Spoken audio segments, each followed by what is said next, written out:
E aí, turma, eu sou o César, professor de História, e hoje vamos fazer a correção da semana 4 do PET de História da turma do 9º ano. Primeira questão. Observe atentamente o quadro de Pedro Américo, Independência ou Morte. Tá ali aquele quadro famoso, quase presente em quase todos os livros de história, que tenta recontar a história da independência do Brasil. Assinale a alternativa correta sobre esta obra. Alternativa A. A pintura exalta a figura de Dom Pedro I como o único protagonista do processo emancipatório brasileiro. Alternativa B.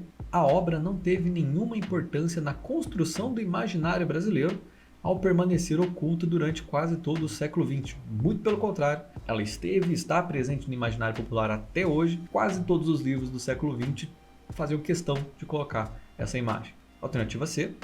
A função do quadro era apenas decorativa, pois se tratava de uma encomenda de Dom Pedro II para conservar a memória do pai. Então, se tinha a ideia de conservar a memória, de exaltar a figura do pai, não era apenas decorativa, a própria questão se contradiz. Alternativa D. A pintura é extremamente fantasiosa, pois o dito fato realmente não ocorreu. A gente sabe, a independência do Brasil aconteceu.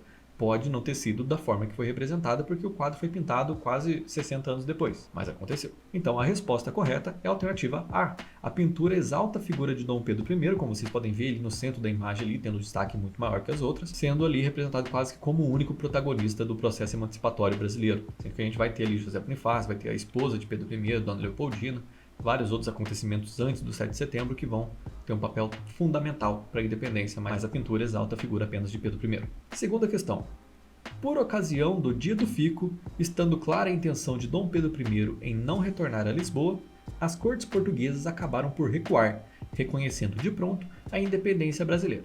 Essa afirmação está correta? Justifique. E a resposta é não. Não receberam bem essa decisão de Pedro I, e a partir disso eles começam a retomar um plano para transformar o Brasil de volta à condição de colônia de Portugal. E vai ser justamente essa movimentação das cortes portuguesas de transformar o Brasil novamente em uma colônia que vai fazer com que os burgueses brasileiros, os grandes influentes, os grandes políticos, começassem a pressionar o Pedro I para a independência, porque eles tinham medo que os acordos comerciais fossem todos por água abaixo, retornando à condição de colônia. Além disso, a questão do reconhecimento da independência do Brasil vai ser um processo bem demorado.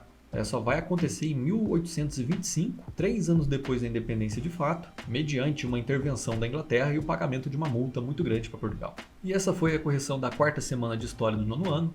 Foi bem simples, 2 questões bem fáceis. Caso tenha ficado alguma dúvida, você pode consultar o vídeo sobre a explicação ou pode deixar aí nos comentários. Nos vemos no próximo PET. Valeu!